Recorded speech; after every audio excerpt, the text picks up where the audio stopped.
No, I don't think so. Ugh. So, I'm looking on this like geek.com. It says 11 great TV shows with terrible endings, and the picture they have is of Daenerys. And I'm like, it's not done yet. I mean, it's topical, but it's not done yet. Game of Thrones has the one last episode tonight. Yeah.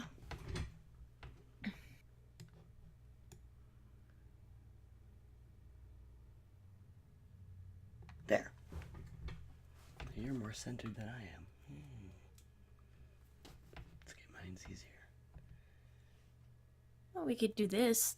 This one's funny.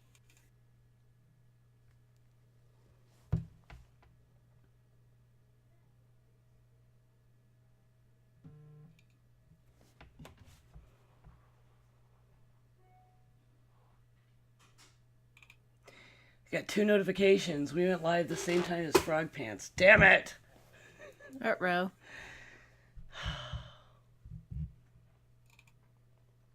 Here, this is fun. I will do this copy.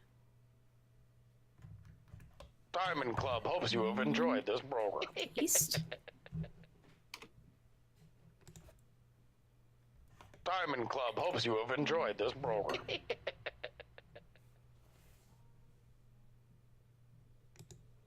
Okay. We should do the sharing things. That might be a good idea.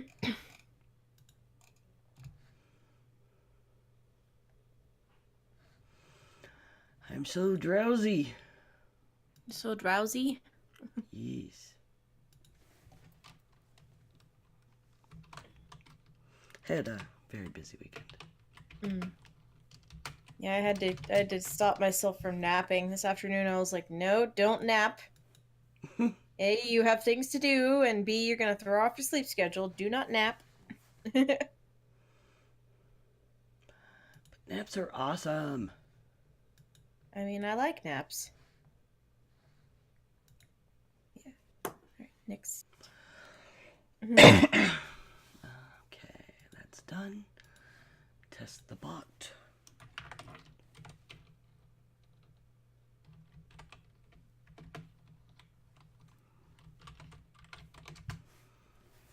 All right. Okay.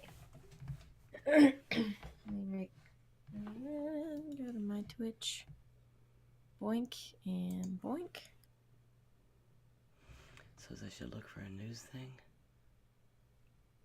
I found one kind of silly one. So.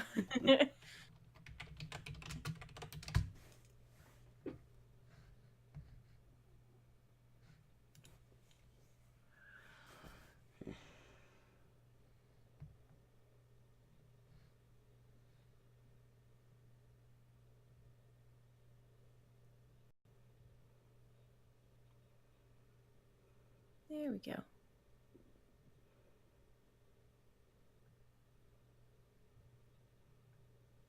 You can, I don't know if there's anything you can do about it, but you can see the leave call button from Discord on my face. Make it stop. Oh, I just unmouse it and it'll stop. Yeah, there we go. There we go. Now we still have the thing where I can't hear bumpers. Yep. Okay. So when we start, I'll just have to do that in post, I guess. Yep. All right. So hey, we're actually starting on time. Woo! I'll give it a couple of seconds of silence, and then I'll hop in. Okie doke.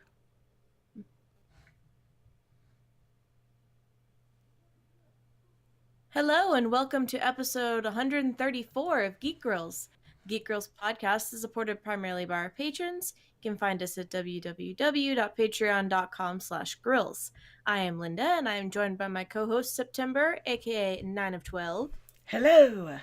Hello. The Jen won't be joining us this evening because she has a friend in town. Out of town guest of some Out of town sort. Yeah. guest. Yeah, out of town guest. So we totally get it. So it's just going to be us talking about books because it is book club. It's a quarterly book club. Yay! Yay! So what have you been up to this week? Well, I finally just went ahead and had to replace my oven. Oh boy. Yeah, and then the grill broke. But somebody gave us a grill, so that was cool. But in the saga of shit keeps breaking, the same day we got the grill, we put the back window down on my husband's car, and it won't go up. So. Is it?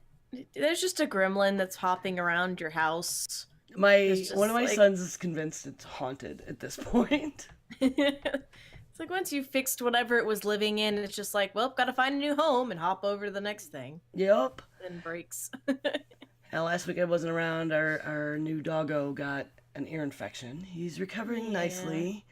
Poor doggo, but he looks really, really sweet. He is such a good dog. It's amazing, and it's a good thing because he's a big old white husky, and he's an indoor dog, and that's a lot of work.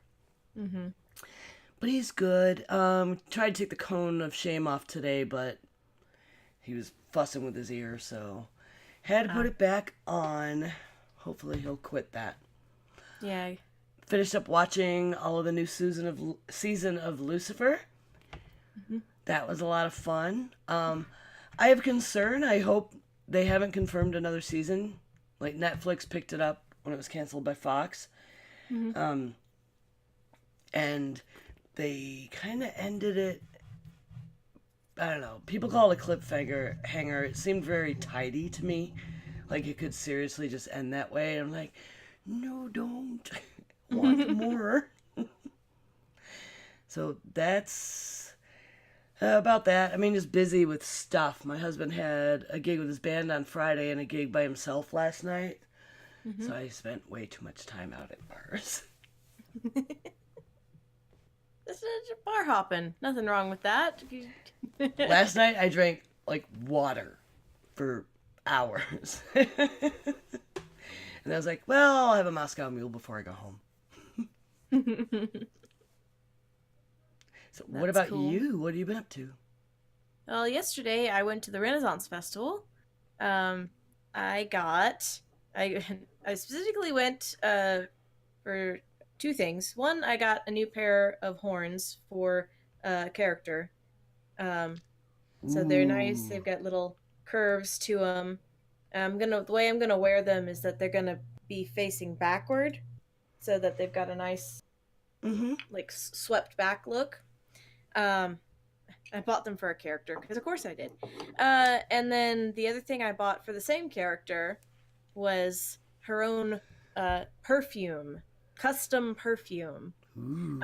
There's a place called Raven's Nest at our Ren Fair, and so this is a mixture of dragon's blood scent along with a scent called Aries, which was already a mixed scent, so I don't know what exactly is in it, and brandied pear. And it's just this really nice, like, warm, earthy, kind of like, it's a lightly smoky scent, and I love it. It's great. That sounds lovely.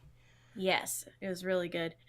I also had, there's a place at our Ren Fair called the Peacock Tea Room, and I had delicious tea and scones and all the good things. They have the best food. If you go, you can find them on Facebook. It's just Facebook, like, search the Peacock Tea Room. It's great. I am desperately trying to finish my Pink Diamond cosplay. MomoCon is on Thursday.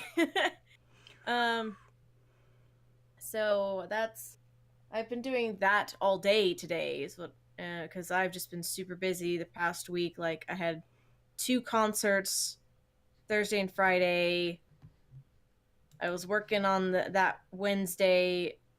It was just, I haven't really felt like I've had a time to kind of breathe this week, so hopefully I can get that done and I'll have it all finished. And you close? You think you're gonna do it? I think I can do it. I have faith that I can.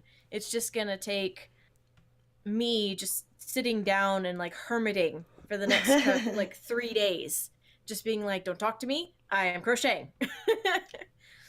But I got the wig for my cosplay. The only thing I didn't manage to get, which is not a big deal, is the contacts. I was gonna get pink contacts, but the like site that I found, which was nice and reputable looking, um, actually asked for your doctor's information to go with your prescription, which I can I can get behind because that way they are legit sellers.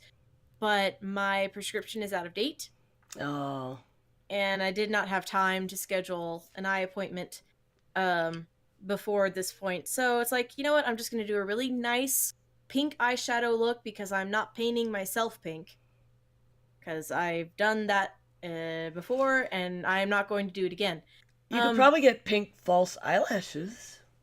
Yeah, like something That like might that. It's just bring that out. Yeah.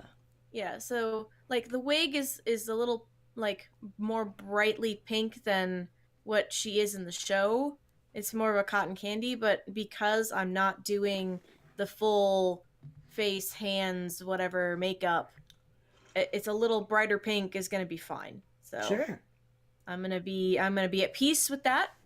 Oh, I can't wait to see pictures. Yes, I am looking forward to that. So both of us are super busy. um so I guess we can go ahead and move on to the news. Not that there was a great amount of news. I was busy, but I found this little article and it made me laugh, so I just wanted to kind of grab it. Uh-huh. Um so it says alligator captured in Pittsburgh after trying to hide from officers. There were big old air quotes around that, by the way. Oh. It apparently was somebody's pet that got loose, they think, because it was a little overweight, so that it was obviously eating well. But it like Pittsburgh. in Pittsburgh. What but the hell? It Well, was it like had to be a pet. it was apparently smart enough to get under a fallen tree so that the little like catch poles couldn't get it. So a smart alligator is kind of a scary thing. But I just thought it was really funny because it was like, nope, I am having fun out here, and the rest of you can just screw off. Oh, man. Mm-hmm. People are so They had to, stupid. like- Don't keep an they had- alligator as a pet. Yeah. They had to, like- Excuse me, I had a friend in Florida that tried that. It doesn't ever end well. Yeah, so... So I don't have any news. But I will, if people want to skip ahead, like, I don't know, a minute, go ahead and give a few thoughts I did want to share from we did the Endgame spoilers last week, and I couldn't make it. Mm-hmm. I cried twice. Mm-hmm. Once when all the... Well, I kind of didn't... When everyone first showed up, right? Mm-hmm. And it was kind of like the Black Panther crew first. Yeah. And then people started coming through. And I started then getting really, really emotional about representation. Mm-hmm. Like, I just got all overwhelmed. And then it continued with, like, excuse me, all those, so many female heroes kind of footballing Peter Parker down the field. And I was just, like, all emotionally overwhelmed about, like, all those women and people of color, and there are millions and millions of people enjoying this movie and this nerdy superhero genre, and we have this now. Like, not that long ago, I mean, there wasn't, I don't know. So just women heroes and heroes of color, and everyone enjoying it, and I just got really, really emotional. And then when Tony died, because I love him, and the whole arc of that story and that hero's redemption and just the way they wrote it, and And I've always seen it parallel with the actor. I'm a big Robert Downey Jr. fan back since, like, I don't know, since he was in Ally McBeal. And I feel like the way they've written Iron Man has paralleled him in a lot of ways. And it's the end of, like, he's not going to be in it anymore. And so I'm crying, like. And the other one thing I want to mention is you and I had done that episode in advance with our predictions, and we really nailed a couple of things. Yeah. That was kind of neat. Like right early on in the movie, I was like, ooh, that's what we said was going to happen. Rob's like, what? Never mind, I'll tell you later. So, anyway, just wanted to sneak that in. Okay. End I'll of allow spoilers. I'll allow it. So, for book club this quarter, I rolled a die and it landed on Redwall, which is I guess technically could be considered YA. In the library, it is Yeah. under YA. Yeah, juvenile YA, which however your library names it. Because I actually went to my library because I couldn't find mine. Yeah. And both the electronic ones were checked out.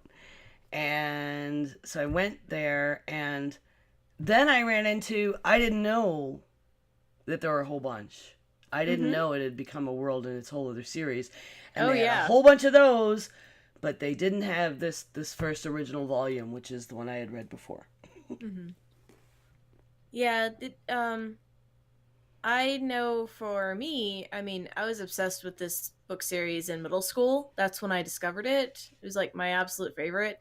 But I accidentally started from like the middle of what the books were available at the time because he was still alive and writing then. Yeah. But I read Outcasts of Redwall first, and I was kind of like this. I feel like I'm being dropped in the middle of something here, even though it's a self-contained book. And then I read Redwall, and I was like, oh, okay. But I love it, and it's interesting to me that it's in YA because he does not pull punches. Like there's no cursing or anything in it. It's very much kind of set in this sort of medieval-esque world. And if you don't know what Redwall is, it's basically for our live people. It's a book that is it's a fantasy animals. book. It's a fantasy it's all book. animals. Yeah, but they wear clothing and they stand upright, and that it's anthropomorphic. Yeah. But like he did not pull punches. There is death in this. There's betrayal. There's all sorts of things. Well, I think that's why it ended up in YA. I mean, it doesn't have any inappropriate sexual content or cursing or anything like that, but there are very gruesome descriptions of wounds and battles and stuff, and so that's probably how it got put in YA instead of being a children's book. I mean, other than the language is maybe above the level where most children's books fall. But especially for this book, because this was his first foray into writing this series, I can see that it's the first book of the series. Like, even though he wrote prequels eventually that they predated the story of Redwall, there are some things in here that you never see again, like horses. He never again mentions horses anywhere in the whole series because the horses are huge, and like it's pulling a cart of hay in which the entire army of rats that is coming to invade, spoilers I guess, I don't know, is in. But he never again like mentions that kind of scale difference. So I don't know if he started off with like, this is a world where there used to be humans but there's not humans anymore, and then he just decided to move it to, no, this is all just creatures of the forest. The characters are so well developed and well written, and it's like this tiny world, and I think that might be part of why. But yeah, I hadn't thought about it that humans maybe don't exist anymore, because all the descriptions of other places like St. Ninian's, where some animals reside, and even the mention of that horse and cart.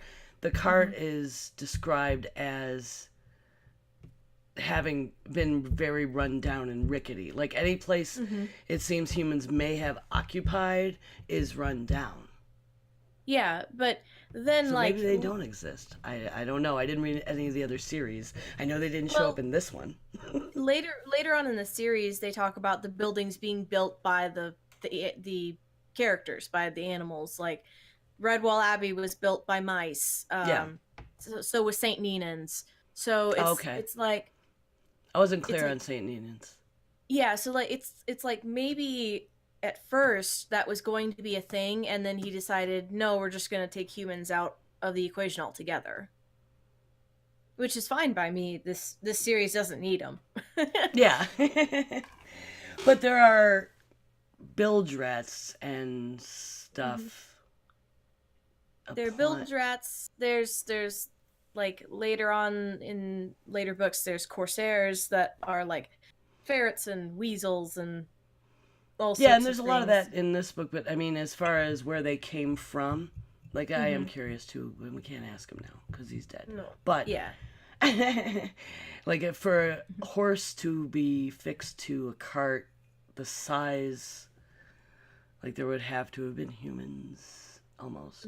But anyway, Yeah. that's neither here nor there. It is interesting. Yeah. I was introduced to Redwall first because of the TV show that came out in 1999. There was an animated series, and it was quite good. It was very good. And I had a 4-year-old at the time. And then a few years later, I had another kid. And a few years after I had another kid. So I watched a lot of Redwall for a long time. And by the time my middle son was in school, it was being read in school. He needed to do book reports and that sort of thing. And that's why I bought a copy of the book. Because it was like, oh, this isn't really on TV anymore. But I think you'll probably like this. And got, forced the book on the younger ones. Well, it's super interesting, and I was actually part of the Redwall Readers Club when I was in middle school because, like I said, I was obsessed with the series, and like it just became this big thing. Like you could get like cookbooks of like all the things that they had because Brian Jakes is real good at describing food.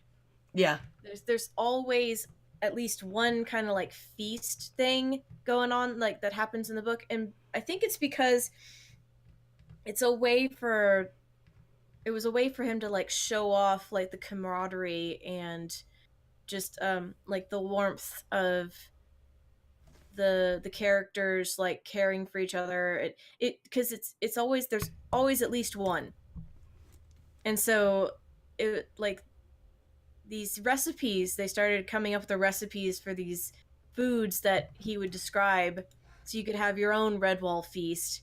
And I remember having like pages of recipes, and I made one once, which I had never eaten a turnip at that point, but I did then because I made the turnip and tater deeper than ever pie, I think it's what it's called.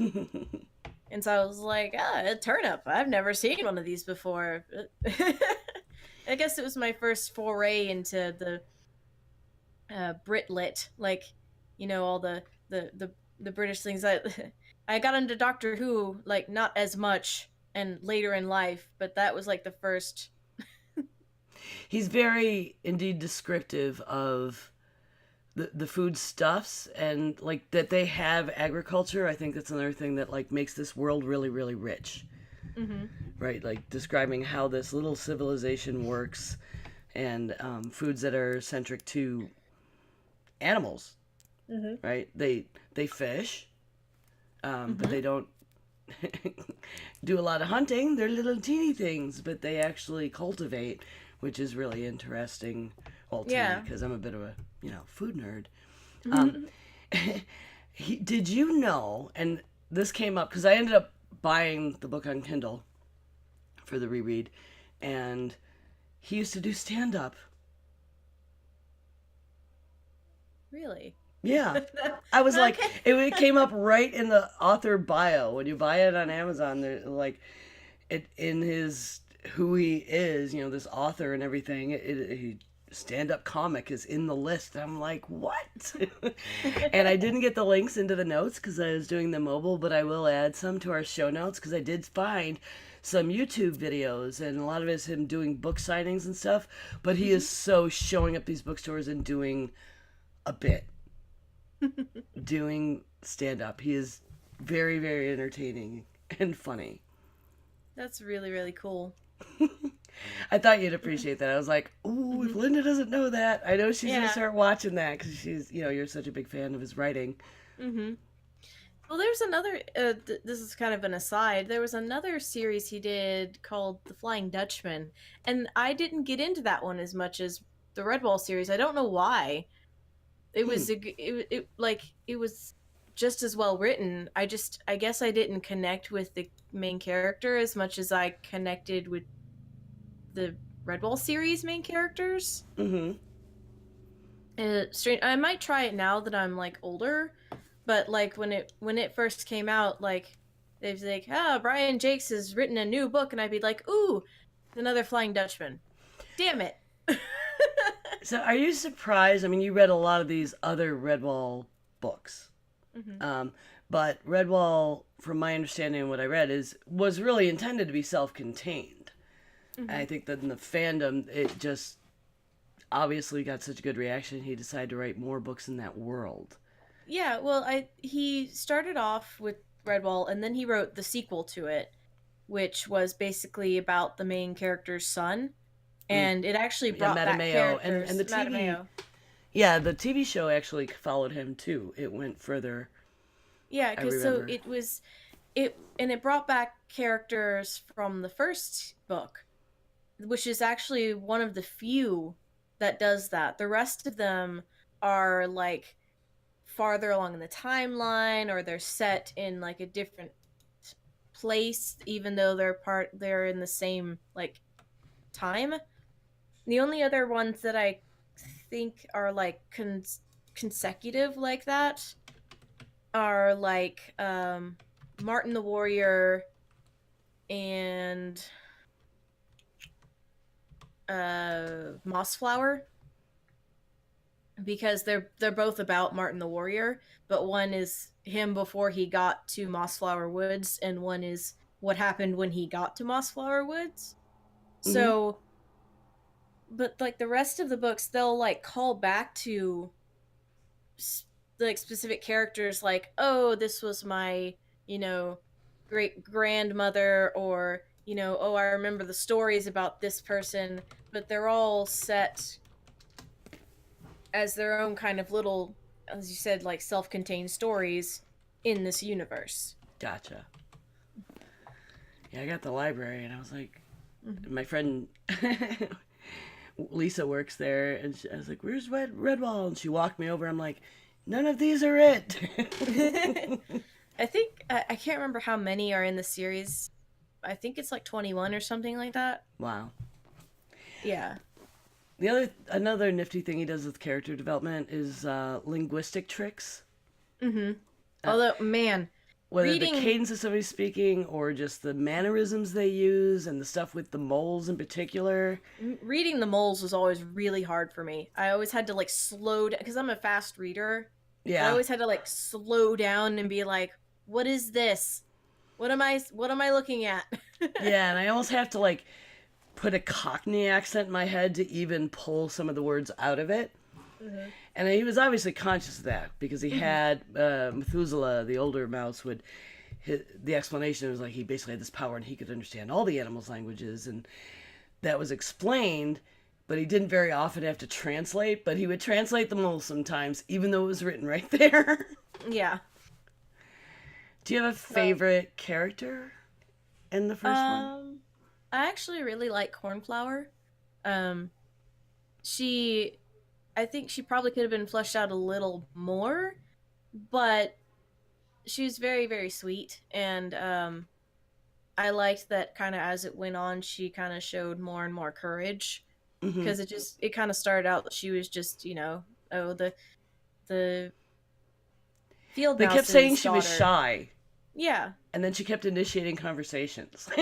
yeah, But she was very sweet and practical and making sure everyone's fed. And yeah, I hmm really like that character too. Basil Stag Hair. he's so funny. I It's just love like him. I love him. it's just like you are weird, and I love it. He's like quirky. He was like the somebody from Monty Python showed up and started trotting around and making Yeah. outrageous, outlandish Mhm. gestures, and I found him super adorable. Yeah, it's like, I'm gonna, you go on. I will distract the whole rat army, and it's like, what? He's like, yeah, it's easy. Come on, bob and weave, bob and weave. What? Just um, yeah, it's really well written fantasy. I mean, even at my age now, rereading, I was like still fully engaged, even hmm though I just picked it up for the first time. And I do, Maybe if I ever have time, I'll read more of them. Actually, now yeah. that I've kind of Oh, been reintroduced, and I wanted to mention that I thought it's interesting. It doesn't entirely follow the standard hero's journey path. yeah. It deviates a little bit. It's like you expect one thing to happen, and it's like, and we're gonna fork off this way just a little bit. You'll get there eventually, but we're Yeah, gonna have a little bit more adventure. and Matthias doesn't do that whole like denial thing that always happens in the hero's Yeah, journey. Like, oh no, it can't be me. He was just like, nope, that's me. I am. yeah. I think there may have been like one sentence, and then Methuselah was like, "Nope," and he was like, "You know what? You're right." And um, I was gonna say something. What was it? Brain. Come on, brain. Um. Oh yeah, and he doesn't kill Clooney at the end. I mean, he's like it's Yeah. he he cuts the bell rope, but he doesn't actually stab Clooney with the sword that he went to so much trouble to get. Well, yeah, but he spends a lot of time trying right there. Like they have a That's really big true. battle before that happens. They do have a really big fight, but I actually kind of like that it was like, nope, I'm just gonna cut this bell rope and let the bell kill you. Like the way it happens, yeah. Yeah. He's backed into a Um, corner. He's kind of following. I mean, he was brought up by monks basically, and they're like, "No, no, we are just defending." mhm. And Well, as I gung mean, ho and young and naive as he is, and he wants to fight, I think morally he still has that to stand on. except for the snake, he totally jacks the snake up. Yeah, well, and the snake is painted though as barely sentient. Yeah, it does. It knows enough to hunt, and that's pretty much it. Yeah, Because I think because like the rest of the book, you're introduced to these characters that can talk and have conversations, and the snake is very much a creature of instinct and a creature of like just survival. yeah, just showing up every once in a while. Asmodeus, Yeah. Asmodeus, just saying its name over and over, like because that's not creepy. Yeah, on the list of things that are not creepy, that's on there. Yeah, there's a lot of surprising deaths fairly early on. hmm Like he does this great character, but like Shadow, Yeah, kind of thought you'd get to do more. but nope. Nope, just there Um, because the hero needed a knife, I guess. the hero needed a prod or something. I don't know. Um, I was Knife and a rope. knife in a rope. That's I what felt he like it needed. was it. I was like, I didn't know it was an NPC. It had a name. It dropped loot though. It did drop loot. It's like when you scroll your cursor over, it's like Shadow. Oh, he had a name. I don't know what his story was, but okay. Yeah, I was sad when Methuselah got killed. That was really like sudden too. Yeah, it was. And same with Guzum. Like at the very end, like they build up this rapport between her and Martin, or not Martin, her and yeah. What is your name, Mouse? Matthias. Matthias. They build up this rapport between her and Matthias, and then she just gets gacked. Yeah. Yeah, people have shown up my house. It's too early for Game of Thrones. Um, I hope that well, no, that's not what I was gonna say at all.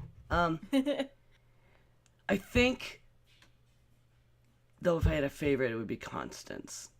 oh yeah, I love Constance. I freaking love that badger. It was one of the most vivid things too when I started rereading. Like I remembered again in the visual from the animated series. I was like, yes, because she kicks ass. She does not take any shit. She's She is grouchy, like, nope. kick ass. Oh, I love her.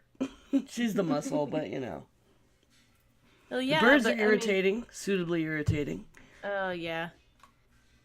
It's just, it's like that was the one thing I was kind of like, what? Like when I reread it because I kind of forgot about it is like he literally like this bird that he's got, who's leading him up to the nest of other birds, which is where he thinks the sword is. He's got a rock tied to her, and the wings are tied, and he's got her on a rope, and he like literally almost like he drops her over the side and is threatening to let go because they're up way high in the rafters of the abbey. And after that, they're friends. Yeah. Well, I mean, there was foreshadowing in the beginning about the birds having stolen the sword. But if I only caught it on the second read because I already knew that. But it's really early. He mentions that, and then when the sparrows attack Oh, the hold squirrel trying Hold to on. go to the weather vane. I gotta pause for a second. I forgot Matt's at the store.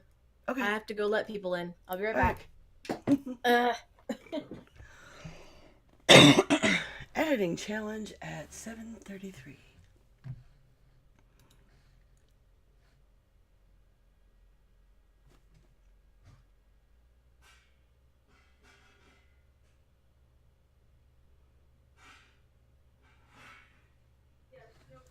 I should look up some Redwall music.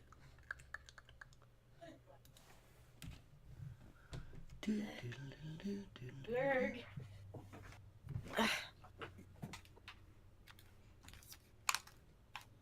Okay, back. That's cool. Give me a minute here. I'm adding stuff to the notes anyway, so. I was like, that gives me time to make noise on my keyboard because I'm going to have to edit it out anyway. It's true. It's not copying. Okay. So anyway, yeah, there was foreshadowing with the birds, but I didn't notice it until my second read through here. Mm-hmm.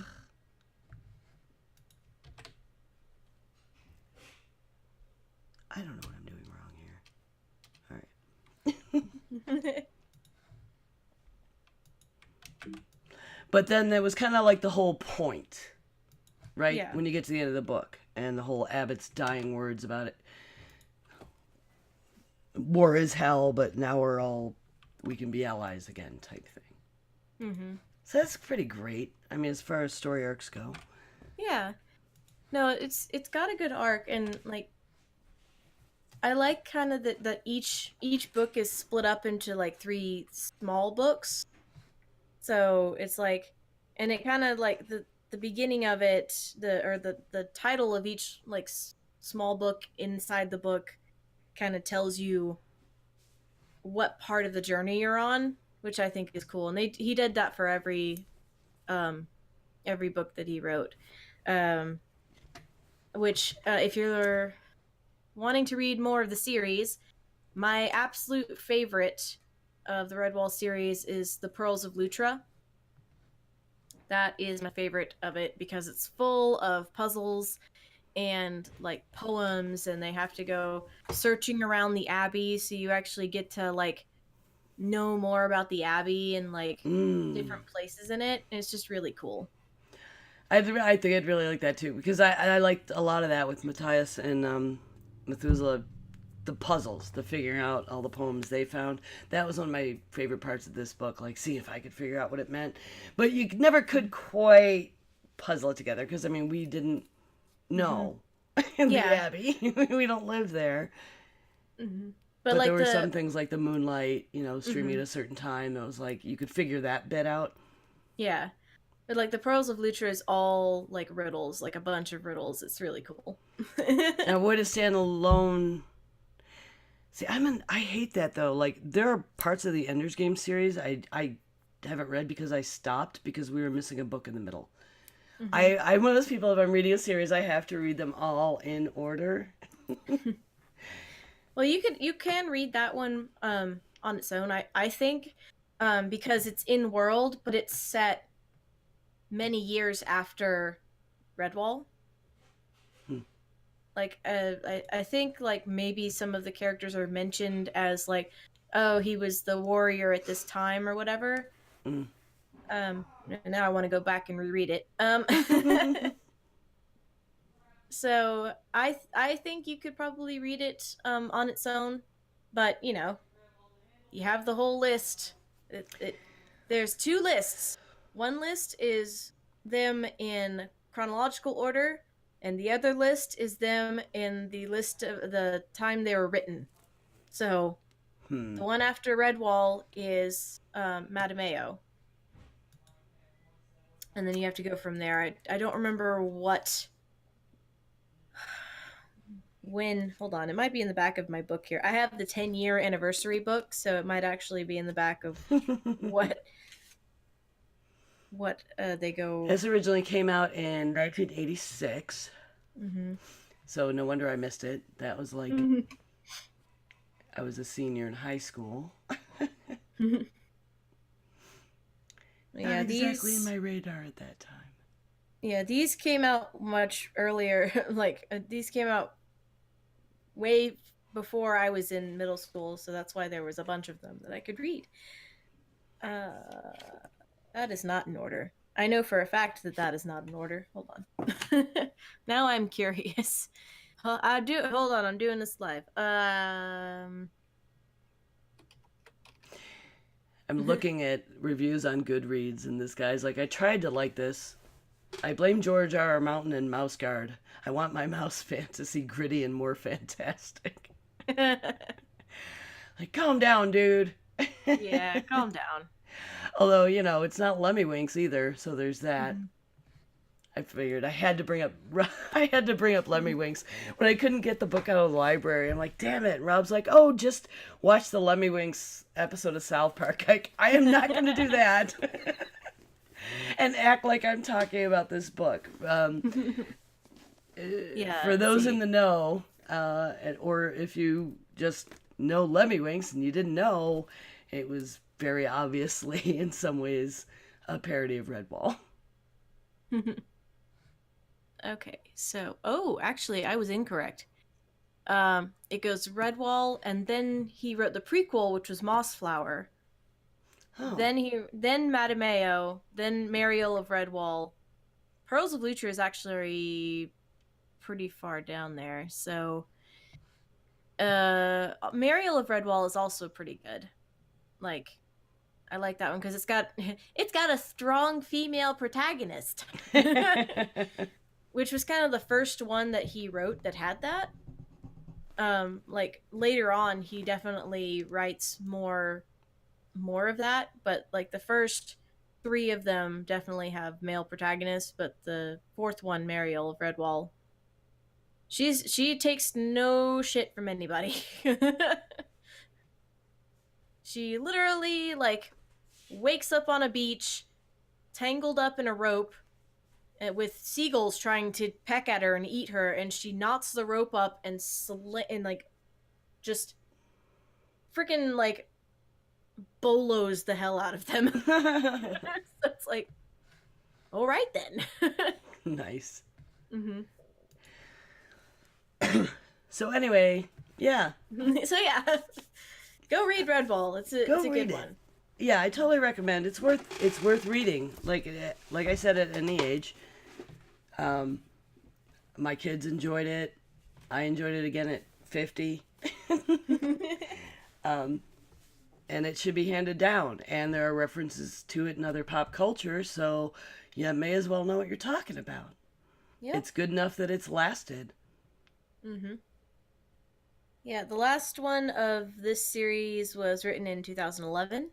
So, I believe, yes, 2011. So that tells you. Isn't that when he died? I believe so. Right up until... Did he finish it? Like... Yeah, no, I believe he finished it. But yeah, that was a book series that ran from 1986 to 2011. So that tells you. I mean, he was a prolific writer, and they were all really pretty good. So I think there's only like, strangely enough, Outcast of Redwall, which is the one that I read first, is kind of the one I didn't like, the one that I liked the least. Which I don't know if that's just because I had been kind of tossed in the middle of this universe and didn't know what was going on, or if it was just I wasn't interested in that particular story. But I still enjoyed it. It was just the one I liked the least. Well, there is an official website. Of course. That still exists. Just so folks know, I will put the link in our notes. It's at redwallabbey.com. But it's got stuff about him, stuff about the books, obituaries. There's a shop where you can get all the books, ebooks, looks like hats and keychains and all that swag. Yay. So, if you guys have anything to say about this, you can always chime in by emailing us at geekgrills@gmail.com or giving us a ring at 508-474-5577. You can also tweet us at geekgrills. So let us know if you've read it, if you liked it, if you wish he had written more or less. Let us know. So what are you most anticipating right now, Ember? Well, I believe we're going to have a cookout on the Sunday before Memorial Day. Yay. Always good. I'm still nagging my friend Adam, the singer of my husband's band. He's got most of my issues of Gunning for Hits, the comic I've been talking about. And I was like, what? I want to know if you're liking it, and you need to give it back because Rob isn't ready yet. So to put that out in the universe, read them and give it back, damn it. And then, of course, tonight, the finale of Game of Thrones. I'm a little... I don't know. 2 episodes ago, I couldn't even sleep that night, so we'll see how it goes tonight. Yeah. And my youngest starts exam week, so on top of exam weeks, the end of this week, beginning of next week, he and a bunch of his friends don't have all their service learning hours yet. So, like, I took him Saturday. We had to do volunteer work. They're supposed to have 40 each year and do, like, 10 a semester. And he had, I don't know, maybe 15 under his belt from doing voter registration stuff. So, yeah, we did some of that this weekend. And his friends were on the way. And so many people showed up to do it that they ended early. So the other kids didn't get any hours. But one of the other moms, they found a soup kitchen that can use help. So we're coordinating like all the kids, and when they have exams, and an adult has to go with them, which is whatever. So we gotta have the right parents that have the security clearance to take care of other people's kids, so we can take turns. So only one of us has to, at a time, take this giant pile of kids as many days as we can coordinate their schedules to do service learning. yeah, that's gonna be a hell of a time. Oh boy. Well, as for like Game of Thrones, I am gonna watch it tonight, obviously. But one of my friends posted up like his thoughts on the matter of, look, this is all of the shit we've seen Danny do over the past 7 seasons, and at the end of it, he pointed out all of these bullet points of like showing where she has been showing off her true colors. Mm-hmm. And at the end of it, just the only line I remember is, "We all knew she was going to be the Queen of Ashes, and here she reigns." Yeah. And so I Yep. was like, good point. Good Yep. point. I actually didn't have that much of a problem as some people did Oh, I with, totally did, and I totally got it. You've probably yeah. seen, I post on Facebook some of those bullet point things like, she's been a spoiled entitled bitch from the beginning, and people are like, oh no, it's just me too, and we had a strong female protagonist and they're taken away from us. It's like, no, this shit was written all along. Yeah. If you want a strong female protagonist, look at Sansa. She has had the most character development of the whole series. Yeah, and Arya, I mean, there's a lot of strong women in the series, and there always has been, but I don't know, just people have been kind of stupid about this. Yeah. Um, And not but nice to each other about it, and screaming about the writing yeah. being lazy. And I'm like, you It's know, like, he told them all the points to hit, right? Like, yeah. and they only had so much time to do it, and the production is still good. So just Yeah. Just chill out, everybody. chill out, enjoy. And then, other than Game of Thrones tonight, obviously MomoCon is this coming weekend. Even if I don't finish my cosplay, I'm still really looking forward to all the festivities and the panels and seeing everybody in their costumes. I am gonna try my damnedest to finish my cosplay so I can be among them. But if I don't, it's still okay. You have enough fun things to wear. You'll figure something out even if you don't. Yeah, of course. So remember, folks, you can always come and watch us record live at twitch.tv/geekgrills on Sunday evenings. The next one will be on May the 26th at 7 p.m. Eastern. In addition to our subs Yes. and bits that we get on Twitch when you come watch us, we're supported by our amazing patrons, the greatest grill friends on the internet. Please go to patreon.com/grills today to help support us. If everyone who downloads us gave us $1 a month, it would have us in a really pretty position right now for at least not having to chip in when we need to renew our URL and shit. Yeah. So help us out. And don't forget, if you have Amazon Prime, you can sub to us for free every month on Twitch. Free is good. Please good. Give us Jeff Bezos money.